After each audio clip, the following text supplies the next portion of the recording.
미국 공화당 내 상원 의원들이 인도태평양 지역 미사일 배치를 위해 한국 등 영내 동맹국들과의 협력을 촉구하는 서한을 로이드 오스틴 국방장관에게 보냈습니다.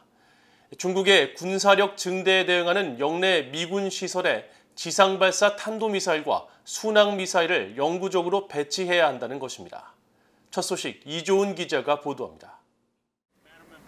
공화당의 마르코 루비오 상원 의원이 20일 로이드 오스틴 국방장관에게 보낸 공개 서한입니다. 루비오 의원은 서한에서 중국의 점증하는 군사력에도 불구하고 바이든 행정부는 인도태평양 영내 미사일 배치를 위한 진지한 노력을 기울이지 않고 있다고 비판했습니다. 그러면서 중국의 공격적인 행동을 억제하기 위해선 영내 지상발사 미사일 개발과 배치를 위한 영내 동맹국들과의 협력이 필요하다고 강조했습니다. 서한에는 공화당의 탐 카튼, 조시 하울리, 존 이언스트, 빌 해거티, 테드 크루즈 등 상원 의원 6명이 서명했습니다.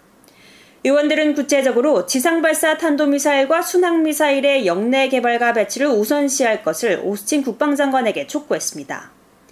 지상발사 탄도미사일과 순항미사일은 중국군의 방어체계를 뚫는 데 매우 중요할 것이라는 최근 인도태평양 사령관의 발언을 인용하며 영내 미사일 배치를 강조한 겁니다. 의원들은 그러면서 이런 무기들의 영구적이고 전진적인 배치는 미국이 자유롭고 개방된 인도태평양을 유지하는 데 진지하게 전념하고 있다는 강한 의지를 동맹과 파트너들에 보여줄 것이라고 강조했습니다. 의원들은 국방장관의 4가지 답변도 요구했습니다. 영내 조약동맹국 그리고 파트너 군 당국과 중국 견제 목적의 미사일 등 무기 개발에 관한 논의 개시 여부와 영내 동맹국에 위치한 미군 시설의 미사일 등 무기 배치와 관련해 기울이고 있는 노력을 보고하고 영내 무기 배치로 인한 중국의 경제적 보복에 대응할 전략 마련에 관한 국무부와의 논의 상황, 그리고 영내 무기 배치가 미국의 국방 전략에 미칠 영향을 보고할 것을 주문한 겁니다.